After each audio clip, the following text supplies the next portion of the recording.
Bienvenidos en busca de la verdad.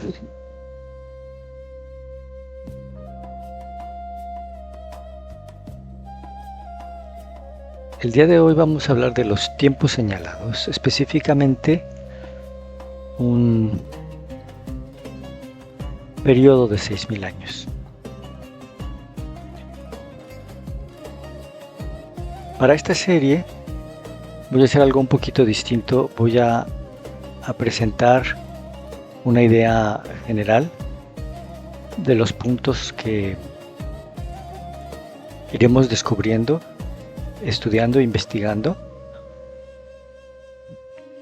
en diferentes episodios.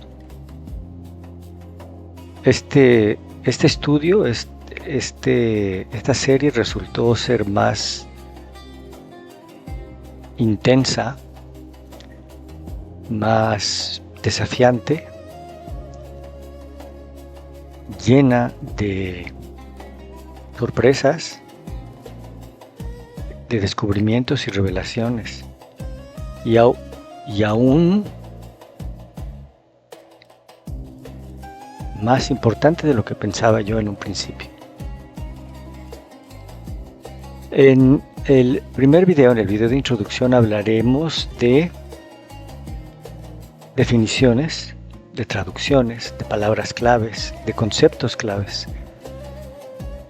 El primero de ellos es una importantísima advertencia en el libro de Daniel. Versículo 7:25 dice: hablará palabras contra el Altísimo, y a los santos del Altísimo quebrantará, y pensará en cambiar los tiempos y la ley. Al menos eso es lo que dicen la mayoría de nuestras traducciones. Pero lo que realmente dice en el texto original es: cambiará los tiempos señalados y la ley. La palabra tiempos señalados en el texto original, en el idioma original hebreo, es zimnin. Tiempos específicamente señalados por Dios para propósitos especiales. Lo mismo que encontramos en Moedim, tiempo fijo, especialmente la festividad,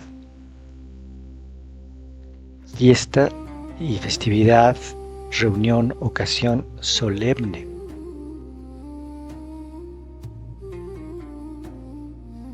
Muy importantes tener en mente esas palabras claras. Y luego viene algo bien importante también: y serán entregados en sus manos hasta tiempo, tiempos y medio tiempo. Qué importantes palabras y qué acertadas. Porque no está hablando específicamente de 1 año, 2 años, 3 años. Está hablando de una unidad de tiempo, otra unidad de tiempos y otra unidad de medio tiempo. Y eso lo vamos a ver más a fondo. En este video sí, pero a fondo en el episodio, en el capítulo que le corresponde. Vaya que es importante las traducciones. Y yo me sorprendo porque, bueno, Dios tiene sus propósitos y tiene su plan ya perfectamente. No sé, no creo que haya sido por casualidad que yo haya llegado a este camino y a este interés de descubrir la verdad, de analizar el contexto original, en el idioma original, con su cultura y su historia. Lo mismo ocurrió con John Wycliffe, Jan Hus, William Tyndale y Casiodoro de Reina. Desafiaron las traducciones. John Wycliffe tradujo la Biblia al inglés desde la Vulgata, y aunque él murió de causas naturales, la Iglesia de Roma lo declaró hereje años después. por haber hecho lo que hizo, traducir la Biblia, y eso es porque cuando el latín dejó de ser lengua del pueblo y se convierte en lengua muerta, la Iglesia de Roma prohíbe traducir la Biblia a otros idiomas si no es ella quien la traduce.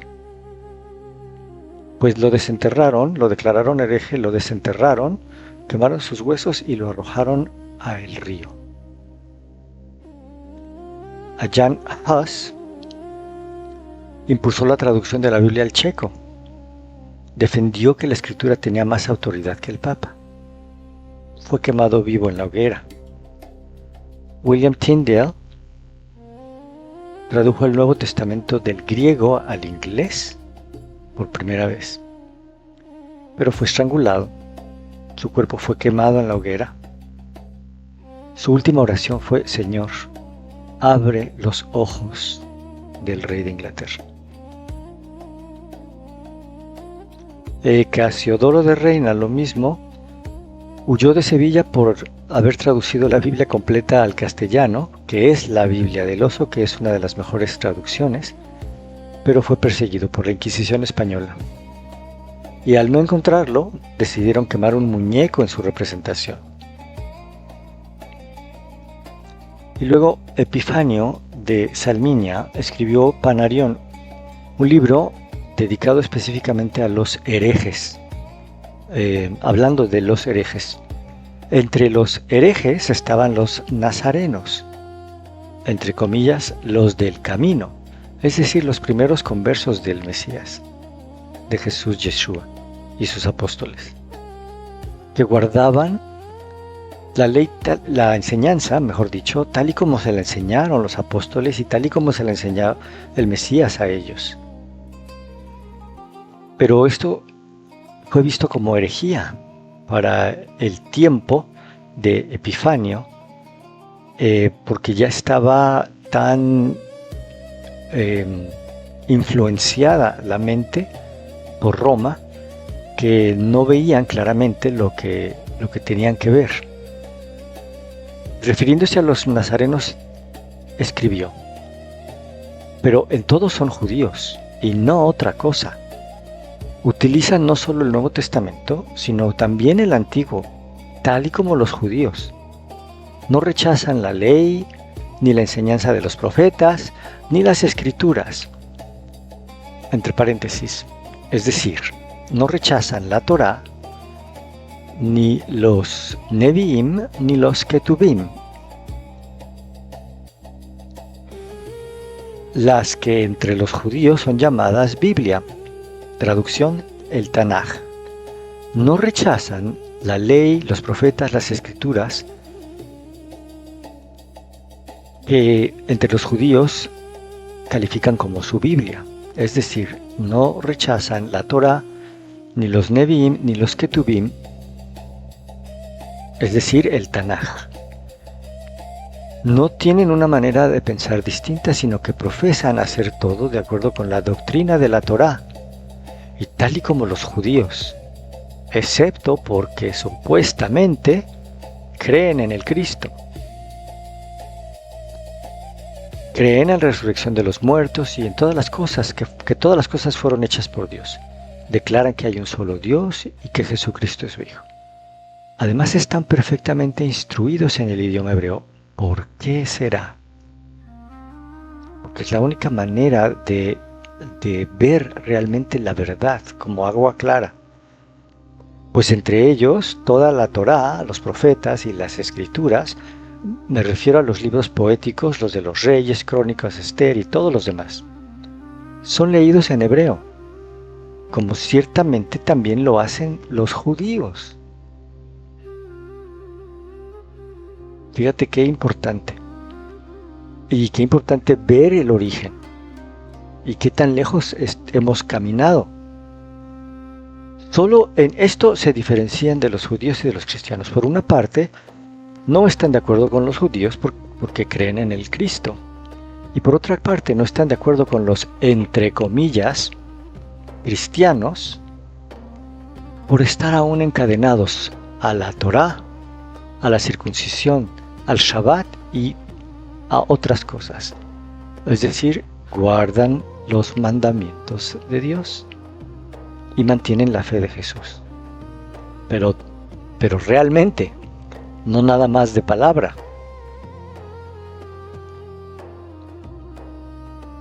En 1 de Tesalonicenses 5 leemos, pero acerca de los tiempos, de nuevo en español, y de las sazones. No tenéis necesidad, hermanos, de que yo os escriba, porque vosotros mismos sabéis perfectamente que el día del Señor vendrá del mismo modo que un ladrón en la noche. Los tiempos y las sazones. De nuevo nos quedamos muy cortos y nos estorba la traducción, porque no nos deja leer lo que realmente dice en cuanto a los tiempos señalados por Dios y las eras, las edades, los tiempos, los acontecimientos de las eras. No es necesario que les escriba, es muy distinto. ¿Por qué? Porque ustedes ya no están en tinieblas, para que aquel día los sorprenda como ladrón en la noche, porque saben acerca de los tiempos señalados, que son las santas convocaciones, Pascua, panes sin levadura, primicias, Pentecostés, trompetas, expiación y cabañas, y las eras de la humanidad, los bloques, los grandes bloques de la humanidad. 2000 años cada bloque aproximadamente. Por eso no estás en tinieblas. Pero yo me pregunto, ¿estamos en tinieblas o no estamos en tinieblas? ¿Es necesario que se nos escriba acerca de los tiempos señalados y las eras?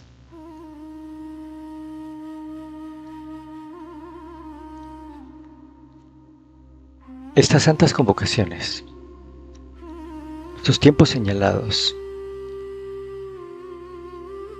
obedecen un concepto que se llama Mishneh HaTorah, la repetición o la parte o la modalidad cíclica de la enseñanza de Dios. Estas santas convocaciones son ensayos de vestuario para la boda. Y son crecimiento espiritual. Cuando uno apenas las conoce y empieza a estudiarlas, es su primer ciclo. Cuando tienes 1 año de experiencia, las cosas cambian. Cuando tienes 2, aún más. Porque vas perfeccionando, es decir, vas purificando y santificando. O más bien lo está haciendo Dios por nosotros. Tal y como Ezequiel 36 del 24 al 27 dice. Entonces es importante que nosotros participemos de ensayos de vestuario para que no nos tome por sorpresa el gran día. No seamos hallados en tinieblas, no seamos hallados como las vírgenes insensatas que consideraron que esto era una cosa abolida o que consideraron que era para los judíos. Por lo mismo que vimos, traducciones, mentalidad, la apostasía que infiltró al pueblo de Dios. Hablando de las eras, 3 bloques generales de aproximadamente 2000 años cada uno, con anclajes importantes, inamovibles. El primero de ellos, el decreto de Artajerjes. Otro punto de referencia, el diluvio o el nacimiento de Abraham.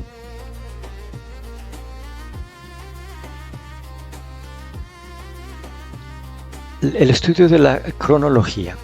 debe cumplir ciertos requisitos. Debe tener respaldo bíblico, histórico, respetar parámetros de un inicio y un fin, es decir, de un 1 y un 6000. No pueden mezclar años bíblicos con años mundi o gregorianos al hacer sus cálculos. Se debe mantener una cronología lineal de años bíblicos y abajo una traducción, por así decirlo, de años gregorianos. Debe tener una lógica coherente en la interpretación de las profecías y, en algunos casos, divorciarse de intereses denominacionales que los aten. En un momento explico a qué me refiero, a ciertos anclajes. También deben tomar en cuenta las fases lunares en relación a los tiempos señalados, porque se rigen por las fases lunares, y sostener un ministerio de 3 años y medio. Y sí, nos van a revelar misterios fascinantes antes desconocidos. Habrá un episodio que habla del primer bloque y sus números, ¿no? No tiene caso que entre en los números ahorita, y un segundo bloque con sus números. Hablaremos de cronologías y distintas cronologías. Aquí incluí 3 ejemplos. Una que separa la semana 70, detiene el reloj profético y lo que hace es inserta de tiempo de más para precisamente utilizar anclajes que le benefician a su doctrina y justificar estos anclajes manipulando las fechas, manipulando los números. Lo mismo ocurre con el de abajo, que nos coloca la muerte del Mesías en el año 33 y la manifestación, y casi todos dicen que es el bautismo, si te das cuenta. La manifestación del Mesías en el año 29. La más común es la de arriba, que tiene el bautismo del Mesías en el 27 y la muerte en el año 31. El problema es que cuando analizamos las fases lunares, hay problemas. El año 31 registra la Pascua en martes. Y eso presenta graves problemas, porque sabemos que no fue en martes. En el año 32 la reporta en domingo. Y en el año 33 efectivamente en viernes. Pero para llegar al año 33 tuvimos que haber manipulado los números de cierta forma y separado o detenido el reloj profético para alargarnos tanto tiempo, porque no alcanzan los años, porque estos recortes de la semana 70, o de las 70 semanas mejor dicho, ignoran el tiempo antes de atrás y el tiempo después. Es decir, no tocamos mucho ese tema porque entramos en controversias, porque no nos dan los conteos, como lo vamos a ver en un momento. Por ejemplo, ya mencioné la cronología que inicia en el año 4004 y nos lleva al año 27 después de Cristo como la manifestación o bautismo, como quieras llamarle. Al sumarle 3 años y medio de ministerio, necesariamente tiene que colocar a el Mesías, la muerte, en el año 31. Si no, no alcanzan los años del 1 al 27, después al 31 y luego al 6000, que en este caso, vamos a ver, sería el 6001. Además del problema del dilema astronómico de las fases lunares.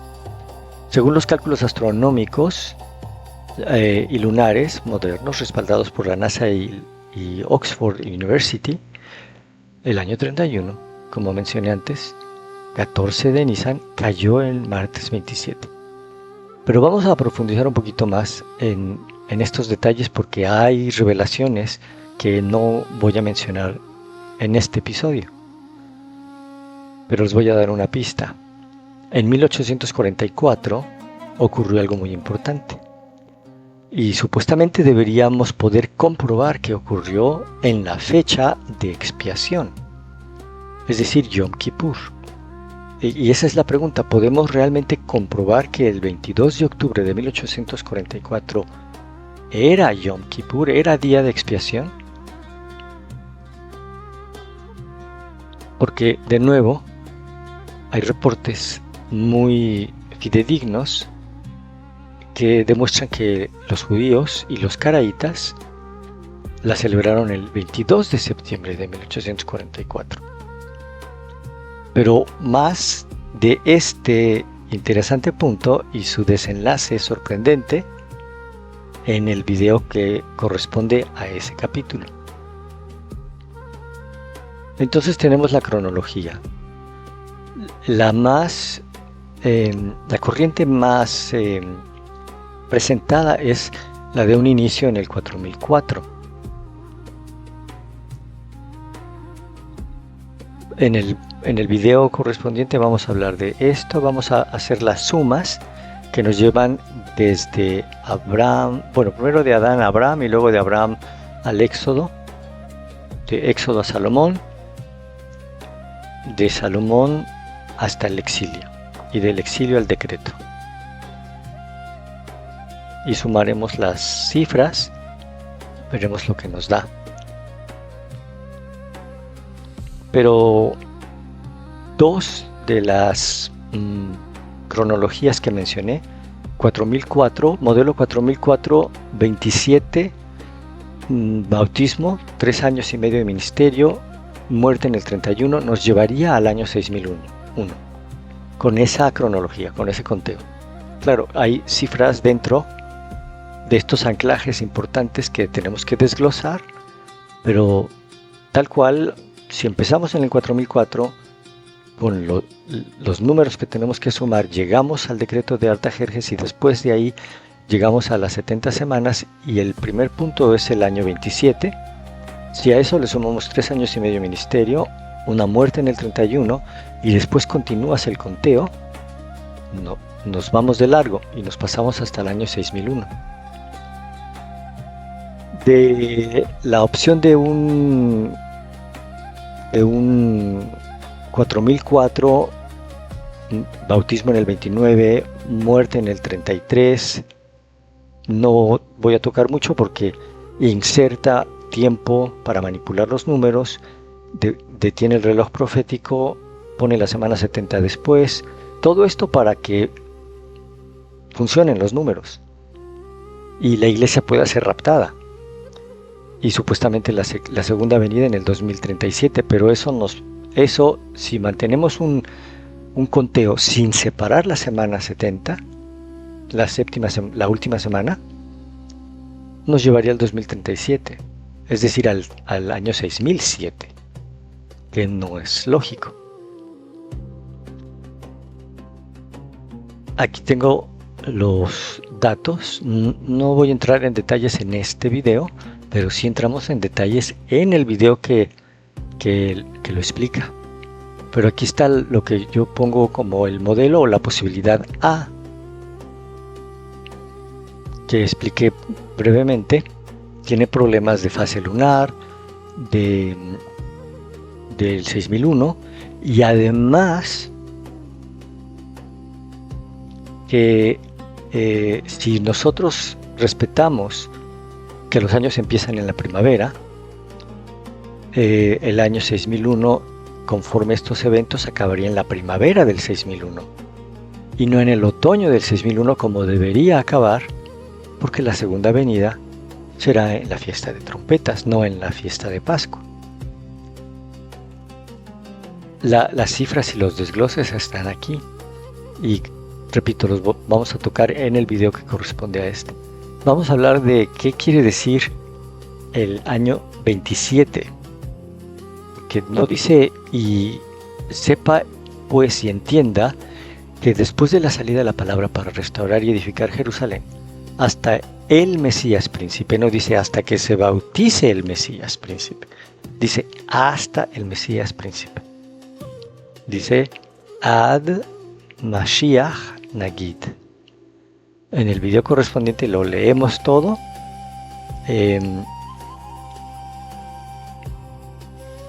Y bueno, ahora pasamos al modelo B. Si nos pasamos un año, lo lógico es explorar qué pasa si nos regresamos un año. ¿Y cómo podríamos regresarnos un año? ¿Qué es lo que está ocurriendo ahí? ¿Qué es lo que se puede hacer si, sin manipular los números de manera deshonesta, es decir, separar semanas y cosas así, para que el conteo retroceda medio año, aterrice en la fiesta de otoño, en la fiesta de trompetas, a la final trompeta vendrá el Mesías, que concuerda perfectamente, y no en la fiesta de Pascua. Hablaremos de este modelo, esta posibilidad B, con todos sus detalles: congruencia lunar, congruencia con las fiestas, congruencia con el conteo, ministerio. Todo encaja, pero hay más que explicar. Hay más que explicar y hay muchos detalles pequeños que hay que explicar. Pero hay otra cronología. Una cronología que se divorcia del 4004 como inicio e introduce un 3974. Lo vamos a ver a detalle en el episodio que le corresponde. Pero esta posibilidad o este modelo, que yo le puse modelo C, requiere de tres cosas. Un ajuste al año de la creación. Para que se haga ese ajuste, es necesario ajustar el periodo de los jueces y de los reyes. Y además es necesario que la Pascua en ese año se haya tenido que demorar un mes debido a el año bisiesto, por así decirlo, el año intercalario.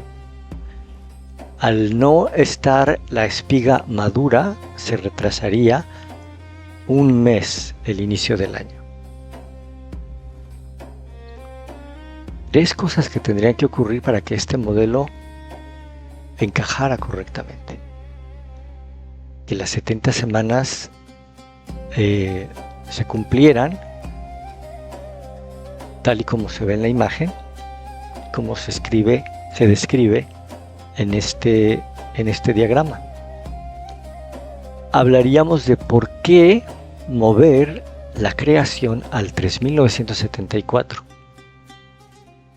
¿Qué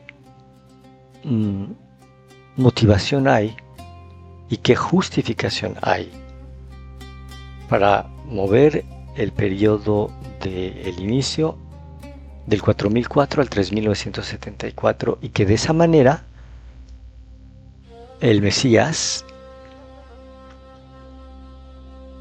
sea manifestado en su bautismo en el año 27 y su muerte en el año 31, y aún lleguemos al 6000.5. Punto 5 quiere decir a fines del año 6000, es decir, para el otoño del año 6000, es decir, para las fiestas de otoño.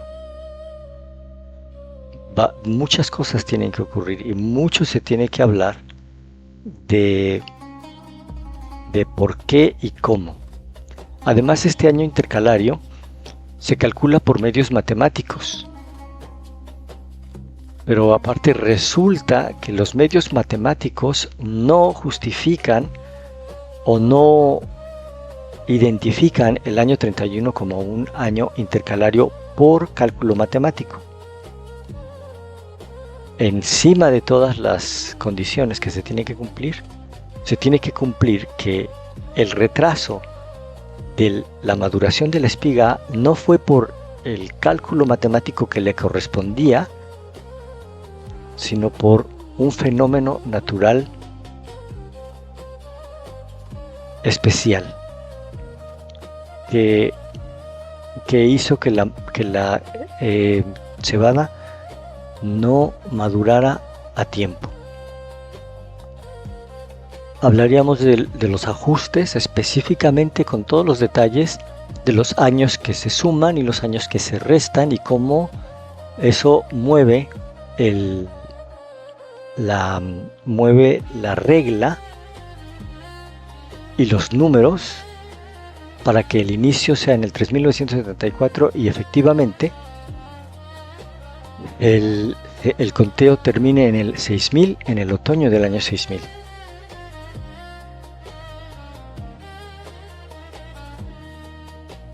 Hablaremos de las Pascuas de Juan, del Evangelio de Juan, las 4 Pascuas y cada una de los eventos. Hablaríamos en otro episodio específicamente de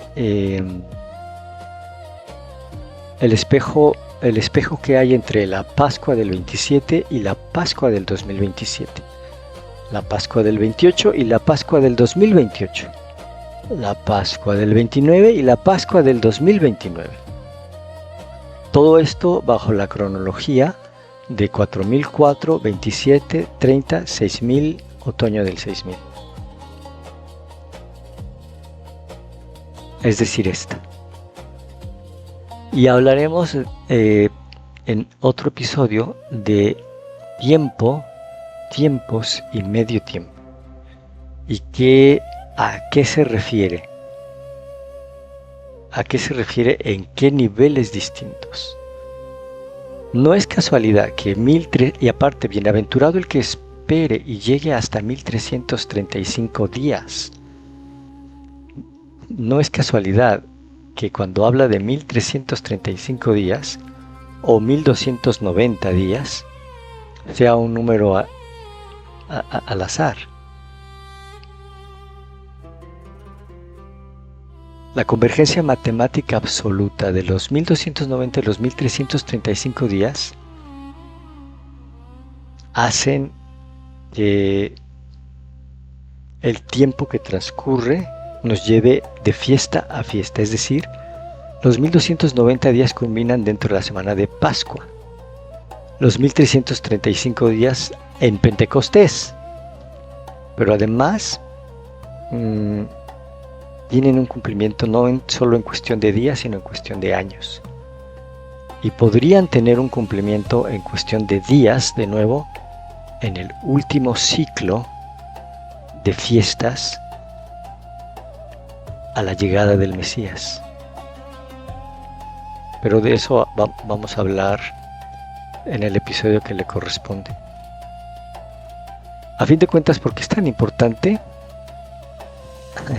Porque no se requiere de un matemático para darnos cuenta, para caer en cuenta de que el reloj anuncia evidentemente que el tiempo está sumamente cerca.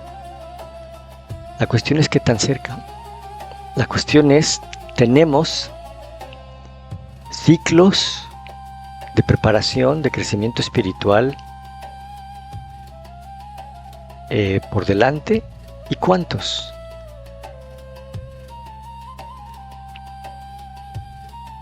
En el modelo A nos pasamos al 6001 si llegamos al año 2031. Por lógica, si en el modelo A, que inicia con el 4004 y se declara la muerte en el 31, nos lleva al año 6001, lógicamente, el modelo que inicia en el 4004 y la muerte ocurre en el 2030 nos lleva al año 2030. Y son cifras matemáticas y cálculos matemáticos. No, no hay mucha sorpresa en eso. Pero lo impactante es que si realmente se cumplen estas condiciones que yo mencioné de la posibilidad C, ajuste al año de la creación, y si es justificable, si el ajuste de los años que corresponden a los jueces y reyes es justificable, si el año 31, si en el año 31 se demoró la maduración de la espiga y la Pascua cayó en viernes, si todos esos requisitos se cumplen y los justificamos, eso mueve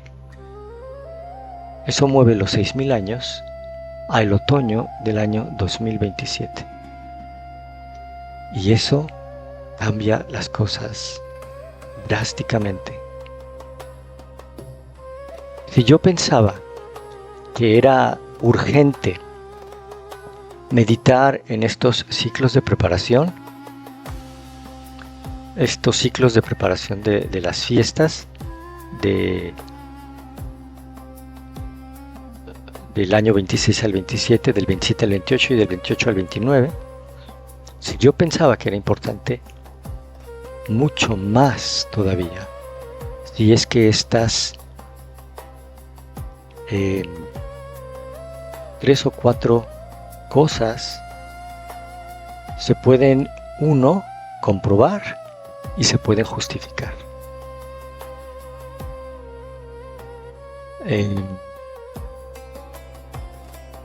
Así es de que por el momento esta es la introducción. Haremos los videos en sus respectivos capítulos con sus respectivos temas, y al final te quedarás tú con la decisión de decidir cuál de los modelos crees que sea el correcto. Recordemos que no debe ser un tabú pensar o analizar estas cosas porque lo leímos claramente al principio.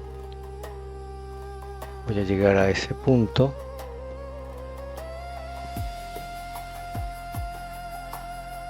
Que no estamos o no debemos estar en tinieblas para que ese día nos sorprenda como ladrón en la noche. Entonces tenemos que escudriñar la escritura al grado de decidir si esos ajustes son justificables, y si esos ajustes son justificables, entonces el tiempo es corto. Y siempre existe la posibilidad B, que nos da más tiempo. Pero me pregunto en cuál de los dos estaremos. ¿Cuál será nuestra inclinación? Ojalá que haya más tiempo. Ojalá que no haya ya tiempo y que ya venga el Mesías. Yo creo que en base a lo que nosotros decidamos, probablemente estamos definiéndonos y nuestro estado actual. Si queremos más tiempo porque no estamos listos, es una cosa. Si queremos más tiempo porque todavía no he logrado hacer lo que quiero hacer en este mundo, si queremos más tiempo porque todavía no me he graduado, o no he comprado el carro que quería, o la casa que quería, o no he terminado de hacer las remodelaciones de la casa, nos estamos definiendo.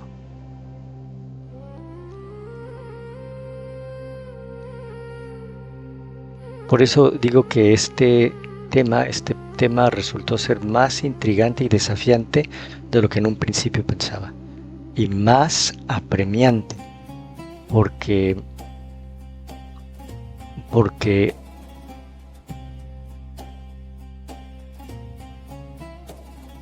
el tiempo ya realmente ya está encima de nosotros, en el modelo C o en el modelo B, como lo quieras ver.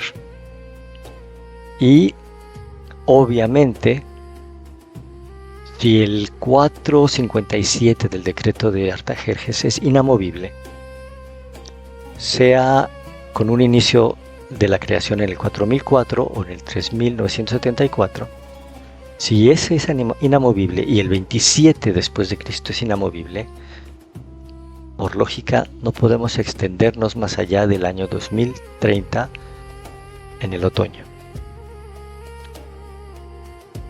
Y en el caso más corto, el año 27 como año 4000 nos coloca en el año 2027 en el otoño.